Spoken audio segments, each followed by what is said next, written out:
Hello everyone, welcome to let's study with Tamanna. अगर आपने channel को सब्सक्राइब नहीं किया है तो please subscribe, like and press the bell icon. तो आज हम जिस टॉपिक को डिस्कस करेंगे वो है वातावरण यानी कि इन्वायरमेंट। वातावरण में हम समझेंगे वातावरण का संप्रत्यय यानी कि कॉन्सेप्ट ऑफ इन्वायरमेंट और कुछ महत्वपूर्ण परिभाषाएं, डेफिनेशन ऑफ इन्वायरमेंट। तो चलिए स्टार्ट करते हैं। यहाँ पर बात हुई है वातावरण की। तो वातावरण से तात्पर्य ये होता है कि व्यक्ति में मौजूद सभी प्रकार की जो उत्तेजनाएं होती हैं यानी कि स्टिमुलेशंस होती है, जो कि व्यक्ति को जन्म से लेकर मृत्यु तक प्रभावित करती रहती है, उसी को ही वातावरण कहा जाता है। आप अगर अपने दैनिक जीवन में देखेंगे, डेली रूटीन में देखेंगे, तो आप ये समझेंगे कि वातावरण जो शब्द है आपको बहुत बार सुनाई देता है, और साथ ही साथ एक और शब्द है जो आपको सुनाई देता है, वो है पर्यावरण। तो हम पर्यावरण को वातावरण के पर्यायवाची के रूप में देख सकते हैं। यहाँ अगर हम पर्यावरण जो शब्द है उसका विवेचन करते हैं तो हम देखते हैं कि पर्यावरण दो शब्दों से मिलकर बना है। वह दो शब्द है परि जमा आवरण। जहां पर परि का अर्थ होता है चारों और आवरण का क्या अर्थ होता है, घेराव। तो इसका अर्थ क्या हुआ, इसका शाब्दिक अर्थ हुआ पर्यावरण का कि वह वस्तु जो मानव को चारों ओर से घेरे रखती है या उसे ढके रखती है या उसे प्रभावित करती है, उसी को ही कहा जाता है वातावरण यानी कि पर्यावरण। ठीक इसी प्रकार से अगर हम इन्वायरमेंट शब्द को देखते हैं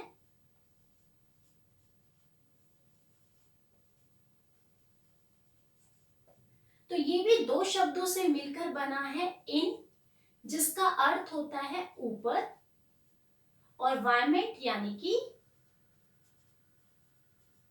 घेराव। तो व्यक्ति के आसपास जितनी भी चेतन और अचेतन रूप में पड़ी हुई जो वस्तु होती है उसी को ही कहा जाता है वातावरण या पर्यावरण।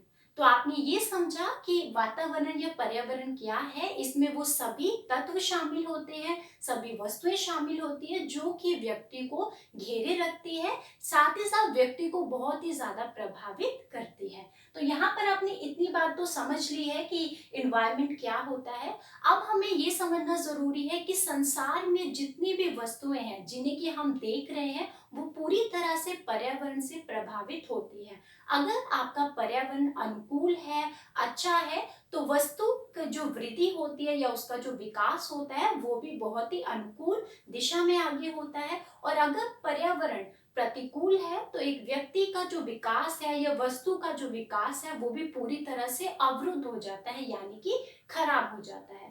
अगर हम सामाजिक और मनोवैज्ञानिक दृष्टि से बात करते हैं पर्यावरण की, तो उनका कहना यह है कि पर्यावरण में वे सभी तत्व मौजूद होते हैं जो कि एक व्यक्ति को मानव के विकास करने में या सामाजिक संबंधों को बनाए रखने में एक महत्वपूर्ण भूमिका अदा करते हैं। एक इम्पॉर्टेंट बात बहुत ज्यादा जरूरी है कि जो मनोवैज्ञानिक है उनकी दृष्टि से उन्होंने पर्यावरण को सोशल हेरिटेज की संज्ञा दी है।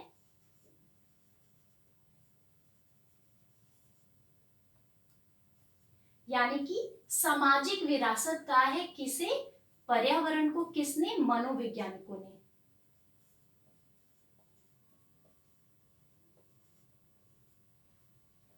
तो यहाँ पर आपने ये समझा कि जो वातावरण है उसका कॉन्सेप्ट क्या है और किन शब्दों से मिलकर बना है। आगे हम बात करते हैं कि पर्यावरण के दो भाग होते हैं, एक है नियंत्रित पर्यावरण और अनियंत्रित पर्यावरण अथवा सामाजिक पर्यावरण तथा भौगोलिक पर्यावरण। ये जो पर्यावरण के दो भाग है इनको हम डीपली से डिस्कस करेंगे अपने आने वाले लेसन्स में। लेकिन यहाँ पर समझना ये जरूरी है कि ये दोनों ही प्रकार के जो पर्यावरण होते हैं ये व्यक्ति को पूरी तरह से प्रभावित करते हैं। आपने देखा होगा कि एक व्यक्ति और एक वृद्ध जो होते हैं उनके कार्य करने की जो स्थिति होती है या कार्य करने की जो भी क्षमता होती है उसमें बहुत ही ज्यादा अंतर होता है। और ये जो अंतर होता है ये उस व्यक्ति के चरित्र में, उनके स्वभाव में, उनके सोचने का जो ढंग है, निर्णय लेने की जो शक्ति है, उन सभी पे आप देख सकते हैं। तो ये दोनों ही जो पर्यावरण के भाग हैं ये दोनों इंपॉर्टेंट है, तो आगे हम इसको डिस्कस करेंगे। अब बात आती है कि वातावरण वे हर वस्तु है जो व्यक्ति की जीन्स के अतिरिक्त प्रत्येक वस्तु को प्रभावित करती है। तो वातावरण में जीन्स के अलावा जितनी भी वस्तुएं मौजूद है वो उसमें शामिल होती है आपके पर्यावरण वातावरण में। यहाँ पर ध्यान देना जरूरी है कि जब एक शिशु नगण्य आकार के रूप में अपनी माँ के गर्भ में होता है तो उस समय भी वो अपनी माँ का जो उसका गर्भ होता है वो भी उसके लिए क्या होता है, पर्यावरण होता है। तो वह आंतरिक पर्यावरण है, लेकिन जन्म के बाद जब वो जन्म के बाद इस दुनिया में आता है तब वो उसको भौतिक पर्यावरण मिलता है। तो आप ये समझ सकते हैं कि पर्यावरण क्या है।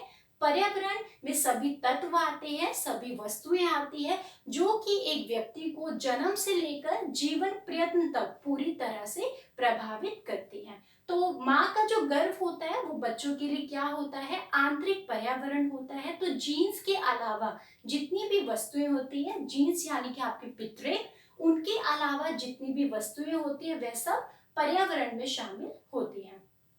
साथ ही साथ यहाँ आपको एक बात समझनी जरूरी है कि आपने ये देखा होगा जो गर्भवती महिलाएं होती है प्रेगनेंसी के दौरान, उन्हें कहा जाता है कि वे अपने शारीरिक और मानसिक स्वास्थ्य का भरपूर ध्यान रखें। ऐसा क्यों कहा जाता है? ऐसा इसलिए कहा जाता है कि उनके जो गर्भ में जो शिशु होता है अगर वे अच्छा उनका स्वास्थ्य होगा, महिला का माता का स्वास्थ्य अच्छा होगा शारीरिक और मानसिक, तो उसी का जो प्रभाव होगा जो माँ के गर्भ में पड़ रहा जो शिशु है उस पर पूरी तरह से पड़ेगा। अगर वे महिला का मानसिक स्वास्थ्य अच्छा है तो जो बालक है उसका भी मानसिक स्वास्थ्य अच्छा होगा। अगर उनका शारीरिक स्वास्थ्य अच्छा है तो माँ के गर्भ में जो शिशु है उसका भी जो शारीरिक विकास होगा वो भी अच्छा होगा और उस पर कोई प्रतिकूल प्रभाव नहीं पड़ेगा।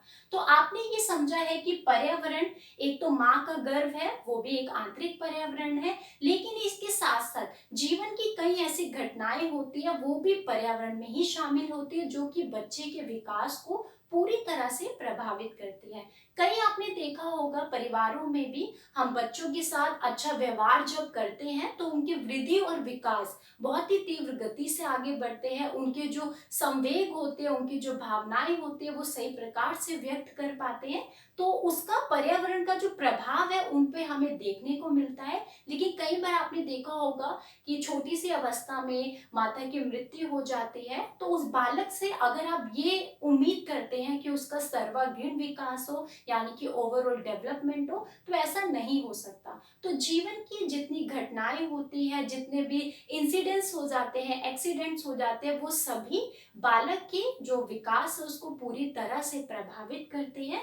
तो यहाँ पर हम पर्यावरण को समझ चुके हैं। अब हम बात करते हैं वातावरण की परिभाषाओं की। कुछ इंपॉर्टेंट परिभाषा है डेफिनेशन ऑफ इन्वायरमेंट जिसको समझना जरूरी है। सबसे पहले आपका जे एस रॉस के अकॉर्डिंग पर्यावरण वह बाह्य शक्ति है जो कि हमें प्रभावित करती है। इन सभी मनोवैज्ञानिकों ने अपना अपना अध्ययन करा है वातावरण को लेकर और उन्होंने अपनी अपनी जो राय व्यक्त की है, जो परिभाषाएं दी है। तो रॉस के अकॉर्डिंग ये है कि पर्यावरण में वे सभी भारी शक्तियां, भारी तत्व, भारी वस्तुएं शामिल होती है जो कि एक व्यक्ति को पूरी तरह से प्रभावित करती है और इसके प्रभाव से कोई भी व्यक्ति बच नहीं सकता। दैनिक जीवन में भी अगर हम बात करते हैं, डेली रूटीन्स की बात करते हैं, तो भी हम पूरी तरह से उससे प्रभावित होते हैं और वो हमें पूरी तरह से इन्फ्लुएंस करती हैं। सेकेंड है आपका वुडवर्थ। ये बहुत इंपॉर्टेंट है आपकी परिभाषा, तो आपको ध्यान में देनी है कि आनुवांशिकता में भिन्न व्यक्ति समान नहीं होते किंतु समान पर्यावरण उन्हें समान बना देता है। तो आनुवांशिकता हमने पढ़ लिया है बहुत डिटेल से वंशानुक्रम में। वंशानुक्रम में जो जीन्स यानी कि जो गुण प्राप्त होते हैं संतान को अपने माता पिता के द्वारा, तो वो सब में क्या होती है, विभिन्नताएं होती है। सब में सिमिलैरिटीज नहीं होती। एक माता पिता के ऐसे गुण होंगे जो कि प्रतिभाशाली होंगे तो बच्चे भी प्रतिभाशाली होंगे। दूसरे माता पिता ऐसे होंगे थोड़े मन बुद्धि के होंगे या सामान्य होंगे तो उनके बच्चे भी उसी प्रकार से होंगे। तो आनुवांशिकता में भिन्न व्यक्ति समान नहीं होते किंतु अगर उन व्यक्तियों को या उन बालकों को समान पर्यावरण दिया जाए, सेम इन्वायरमेंट दिया जाए तो वे उन्हें समान बना सकते हैं, यानी कि वे इक्वल बन सकते हैं। तो हमने ये समझा कि एक वातावरण का मानव के विकास में उतना ही योग है या उतना ही स्थान है जितना कि मानव के विकास में या उसके अस्तित्व को प्रकट करने में वंशानुक्रम का रहता है। तो आज हमने डिस्कस किया है वातावरण के जो संप्रत्य हैं और साथ ही साथ वातावरण की कुछ परिभाषाएं, साथ ही हम आगे इसको कंटिन्यू रखेंगे। आई होप आपको लेसन पसंद आया होगा। Keep learning, keep supporting. Thank you so much.